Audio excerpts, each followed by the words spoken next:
随着女性购买力的日渐强大，哈经济时代逐渐到来了。从汽车领域来看呢，我国的女性车主呢比例从2010年17%上升到了2021年的33%，女性驾驶员正以每年1300万人的规模逐渐的增长。那么面对快速增长的市场啊，一众的车企呢也纷纷是摩拳擦掌，争相推出了主打女性市场的汽车产品。但与此同时呢，一个棘手的问题呢也抛给了众多车企面前。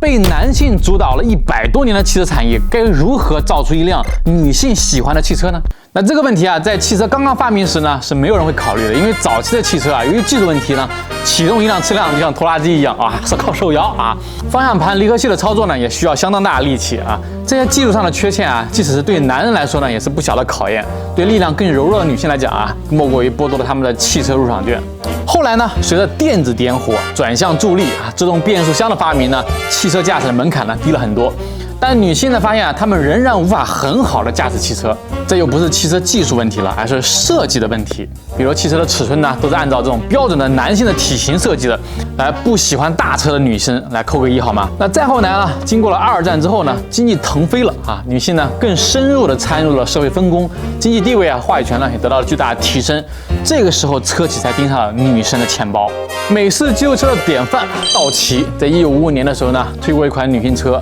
叫拉法姆，粉色的涂装、粉色的内饰、粉色的雨伞、肩包、化妆盒啊，处处都凸显了为女性量身定制。我们女生喜欢粉色的，来扣个1好吗？我相信很多女人都喜欢粉色，我也喜欢。1988年，2代的甲壳虫问世了，哇，非常呆萌的这种青蛙眼呐、圆润的外形呐，以外也贴上了女性车的这种标签。那我们进入到新世纪呢，女性车市场呢便开始了一个快速发展时期。2003年呢，天津一汽哇推出了威姿，包括05年呢，长安铃木呢推出了雨燕，06年呢，华普公司呢推出了海上206。由于呢，现在几家呢都没有光明正大的说自己的女性车，所以华普还给海上206安插了一个中国第一款女性车的称号，哇，我愿称之为捡漏王。那看到这里啊，大家应该意识到，女性车啊，其实并不是一个官方的定义啊，更多的是社会大众对一些体积轻小、颜色绚丽、造型可爱的这种微型或者小型车的俗称。那这些女性车卖得好吗？答案是并不好。1955年的道奇拉法姆，2年呢仅卖出了2500台。2代甲壳虫呢，在愁迷的情怀加持下呢，也只在第1年取得了还算可观的销量。而实际上啊，就是大众销量最差的车型，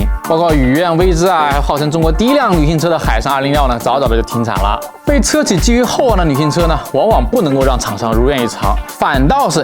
一些没有把自己当女性的车呢，受到了女生的追捧。比如保时捷718，明明呢是硬核的这种赛道车，莫名其妙的成为了女生的收割机。包括粗犷的大 G 啊，很多女生呢也很喜欢啊。之前范文斌就有一辆。因为 Mini 当初的设计初衷呢，只是经济省油啊，很小。包括 Smart 啊，当年的 Polo 啊，它的设计呢初衷都是为了应对欧洲这种狭窄的这种街道哈。那可能又要抬杠了，买这些车的人啊，其实都是为了个车标啊，为了炫耀。那还有一个例子，本田的飞度啊，不过是10万块钱的价格，也凭借着精巧的空间和设计和出色的性能呢，在女性市场啊收获好评。那为什么女性不爱买女性车呢？究其原因呢，还是因为所谓的女性车啊，不过是车企呢根据自己的臆想和猜测，设计出这种服务于表面啊，没有真正考虑到女性诉求的产物。把车刷成粉色就是女性车啦，造型圆润可爱就是女性车啦。咱先不说啊，很多人喜欢冷色啊、中性色啊，包括还有很多女生喜欢大 SUV 啊，大有人在。而那些对驾驶的体验呢，包括影响最大的这种内饰和功能啊，车企们你们都花了心思了吗？来，我们弹幕互动一下。你们心目中的女性车应该是一个什么样子？其实近几年来呢，各大厂商啊都在开始做智能化、安全化、人性化各方面呢都有很大的进步。像车道保持啊、自适应巡航啊、盲点检测、自动泊车功能呢等越来越成熟啊，包括一些辅助驾驶技术呢也在进一步的降低驾驶门槛。比如我呢就很喜欢自动泊车这个功能，哇，我觉得不用我倒车啊，多省事儿。包括现在很多一些车联网呢、自动报警、自动刹车辅助功能呢，也都更好能够保障车主的安全。还有许多车呢还考虑到了隐私问题，也配备了这种隐私玻璃，为了车内的这种氛围感呐，什么双联屏呐、3联屏，哇，什么空调、彩电啊、大冰箱，反正都给大家普及了啊，都给大家整起来了啊。但是车企呢在攻克这些高端的功能的同时呢，往往又忽略了一些小细节。就像未来工作人员呢就曾表示呢，他们当时设计这种女王副驾，哇，那说呢是为了方便呢坐在副驾的妈妈照顾后排的宝宝。但是呢，经过调研发现啊，很多宝宝坐在后排呢，绝大部分的妈妈呢都不会坐在女王座驾，哇，尽管你是个女王座驾，咱也不能坐啊。都会坐在后排照顾宝宝。包括像我了解到啊，许多女生呢在使用车窗按钮的时候呢，因为指甲太长了，哇，1米长的指甲很容易呢就折断这个美甲。包括很多女生呢绑马尾或者这种鲨鱼这种夹，哇，很多女生呢会觉得这个头枕啊枕在后面就很膈应，那它不像咱们这种光头是吧？还有一些女生个子可能比较矮啊，为了防止这个视野被遮挡，还在屁股底下做一个坐垫。还有很多啊，女生呢喜欢穿高跟鞋，但是你开车呢又不能穿高跟鞋，但是车里面又没有这么一个鞋盒可以放高跟鞋，你就乱扔啊，夏天鞋还臭。所以我建议车企呢以后在前排的时候弄一个鞋盒，哎，正好可以抽开拉开，把鞋装进去，多好！这个创意我不要多了，我只要10万块钱，好吧？哪个车商来把我这个专利买了？当然呢，最根本呢还是安全问题。其实呢，现在车呢还是存在很多隐患的，比如现在很多媒体啊都喜欢做这种碰撞的测试。其实呢，这也是对女性的一种舒服。我们看到一个数据啊，2013年的时候，美国高速公路安全局呢出了一个报告，表明呢佩戴安全带的女性在车祸中丧生的可能性呢比男生高出了18.5%。为什么呢？原因呢是因为啊，汽车碰撞实验的假人呢大多数是男性，比如像欧洲的 NCAP 呢，它仅需要一项试验呢是使用女性的假人驾驶员，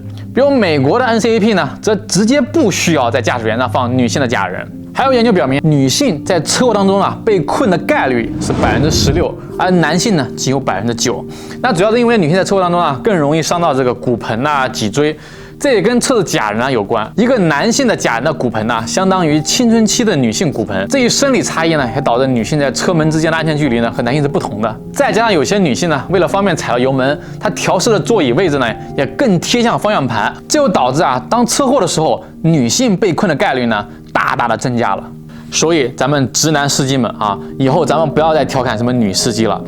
他们在驾驶过程中真的背负了比我们男生更多的隐患，好吗？当然还有更多呢，是我没有查到的。所有的女司机们，可以聊聊你们开车的一些感受和痛苦，好吗？那最后啊，我想车企呢，针对女性改进产品投入巨大的成本呢，当然是肯定的啊，但那不应该呢成为车企漫天要价的理由。车企在为男性设计汽车的时候呢，偷了多少懒，就应该在女性设计的汽车的时候呢，多少补点功课补回来，好吗？那更不要说有很多车企呢，根本就没有补过课啊，只是拿一个普通的配色啊，套个壳啊，打着女性的用车名号啊，就敢涨个什么1-2万。美其名曰是什么踏经济啊，其实说白了就是冠冕堂皇的征收什么粉红税。好了，以上就是我们这期的视频。如果你喜欢这期的视频的话，请给我们一键3连、一个点赞、一个收藏啊，这对我们有莫大的帮助。这里是关注制造业发展的亚军频道，我们下一期再见。